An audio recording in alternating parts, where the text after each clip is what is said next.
the Fusiliers and a little Gurkha were sitting by a window when one of the enemy, who had concealed himself, popped his head out to see what was doing. He happened to look the other way when the little Gurkha, as quick as thought, whipped out his kukri and sliced his head off in an instant, to the great delight of the Fusiliers, who could not for 10 minutes shoulder their muskets for laughing. The kukris are kept very sharp, and I have seen a Gurkha cutting his corns at arm's length. It is not to be wondered at that these are the dread of the rebels. The few surviving rebels continued to dread. They were simply tied to gun barrels and dispatched to join their holy cow in the sky. Among the heroes of the Gurkhas' action was Subadar Major Jesse Rajput, with medals. Never again would the integrity of these fighting men from Nepal be questioned. Their campaigns were commemorated on their chests, and such now was their reputation that Queen Victoria herself intervened, promoting them to a rifle regiment. But rifle regiments don't carry colours, so she presented them with a ceremonial truncheon.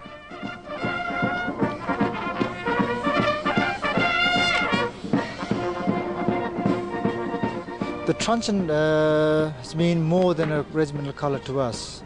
In our language, it's called Nisani Mai. Literal meaning, Nisani is a point, and Mai is mother, if not a goddess. So it's more like a goddess to us than a simple regimental colour. It is a sad and nostalgic day at Sandhurst. This is the last parade of the 2nd Gurkha Rifles, bane of the Japanese, now victims of Whitehall defence guns.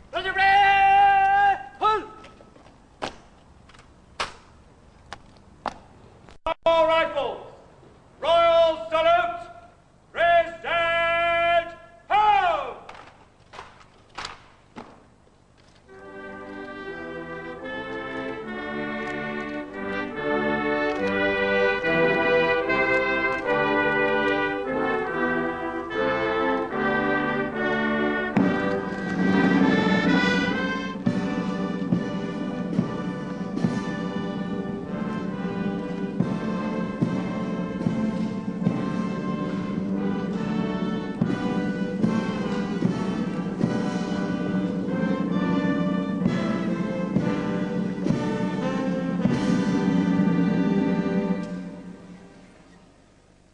But to the Gurkhas, the truncheon which evokes such homage is not being laid up.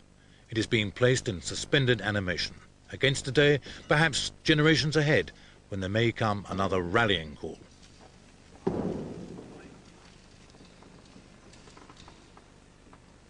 It's been so precious to us, and particularly for myself, having served in the regiment for 20 years. And if anybody would want to steal or take away from us, I wouldn't hesitate to draw my kukri and charge. Simple as that. Officers past and present have come to pay their respects, and as another icon of British military history goes to the wall, some can't contain a sense of bitterness.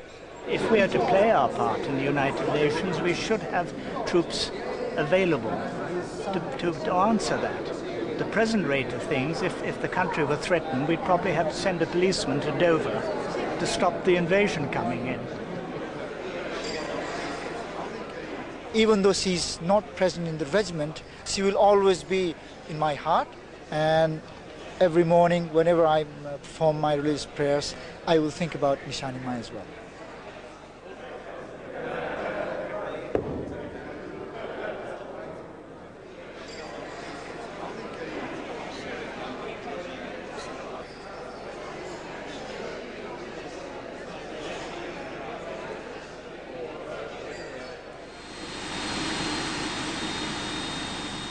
Ironically, as the old guard leaves, the new recruits land in Britain.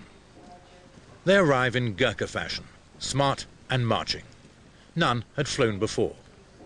They've come straight from Kathmandu to a world in which our obvious is their astonishment. You don't even need to walk here. Even the pavements move.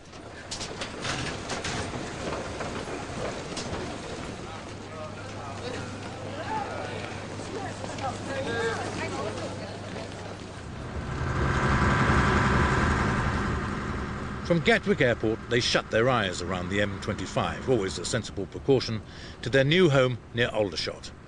What's going through their minds?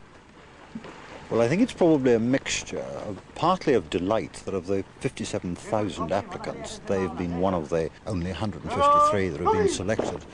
And probably also a certain amount of amazement.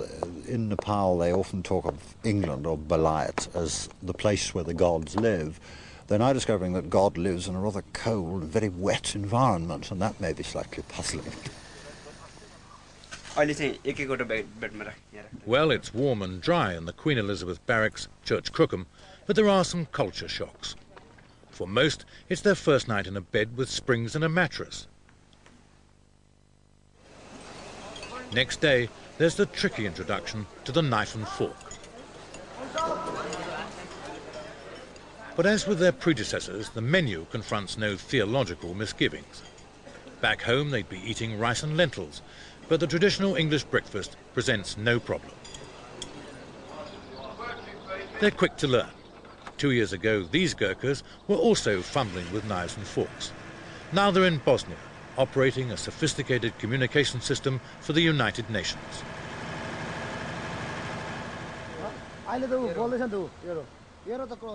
But for the new recruits, there is yet more to assimilate, not least the mystery of the urban traffic light.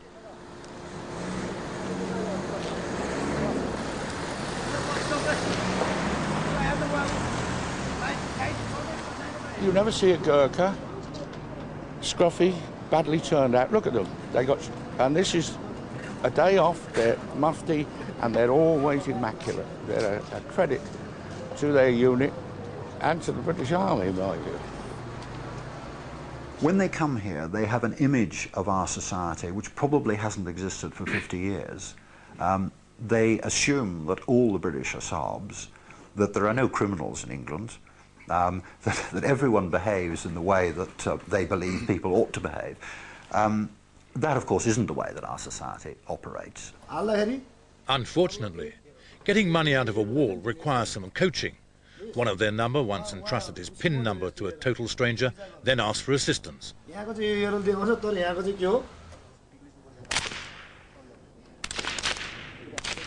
In camp, they're being inducted into the use of the fundamental tool of their trade.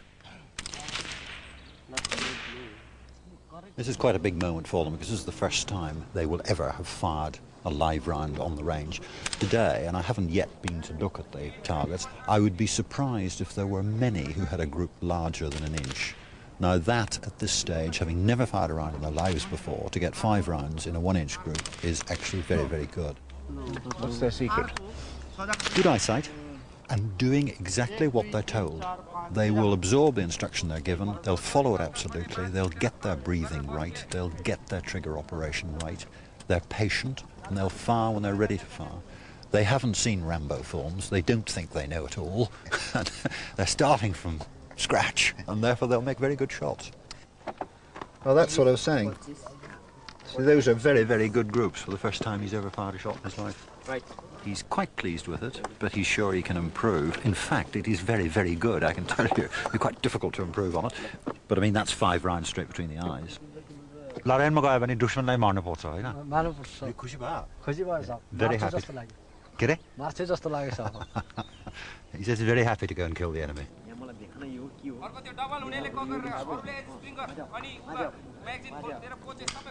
Again, here in Britain, the friendliness between Gurkha officers and men is immediately apparent.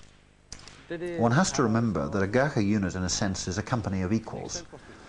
I command my men not because I'm a major, but because I have got more experience than they have, I have done more courses, I've been in the army longer, they respect me and they obey my orders, but we are a company of equals, and it would never occur to a Gurkha rifleman that there would be any social distinction between the two. If I go to Nepal, I will stay in a soldier's house.